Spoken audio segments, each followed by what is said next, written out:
This video is proudly sponsored by Gamersgate. Download games anytime, anywhere. Visit Gamersgate.com.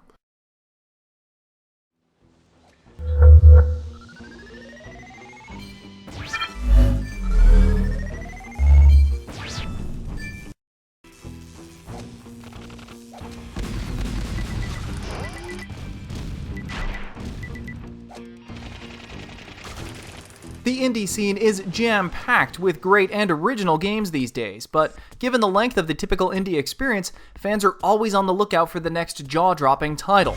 Is the action platformer Hell Yeah! Wrath of the Dead Rabbit the next must-buy? Short answer? Hell no. You play as Ash, the Prince of Hell. After a long day of soul harvesting, Ash decides to take a nice relaxing bath with his favorite rubber ducky. Unbeknownst to Ash, the paparazzi have snuck in and are snapping photos of the intimate scene, which they then upload to the Hellnet for viewing pleasure of exactly 100 monsters. To contain his embarrassment, Ash decides to go on a murderous rampage and kill all 100 monsters. The writing tries to be funny, but it does it in such an obvious and dry way that it ends up causing more smirks than any real laughter. At the heart of Hell Yeah lays a 2D action platformer. You traverse most of the levels using a nifty sawblade jetpack, equipped with a spinning attack and a slight vertical boost. Throughout the game, you'll be switching the jetpack out for submarines, spaceships, and other vehicles, along with the occasional on-foot segment. The controls for the jetpack and on-foot segments in particular feel floaty and unresponsive, which wouldn't be so bad if this didn't compromise 80% of the game.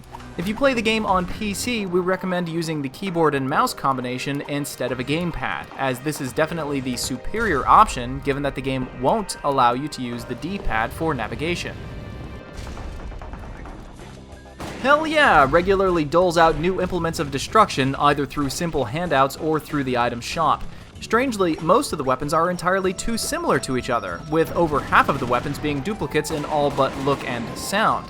Disappointingly, we never came across any encounters where one weapon type was preferable to another, and once we obtained the slightly overpowered golden revolver, we stuck to it for the rest of the game. The game is structured around hell gates, each one requiring a specific number of monsters slain before it will open. The monsters are usually scattered about the level and require one of three tactics to kill: shooting at them, making something fall on their head, or shoot the exploding barrel conveniently placed next to them.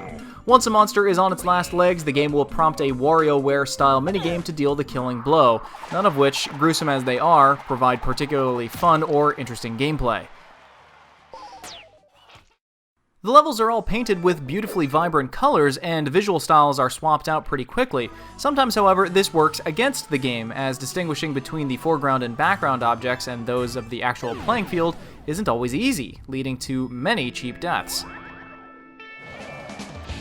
The music is also a double-edged sword. It ranges from cool jazzy tracks to old-school rock and roll.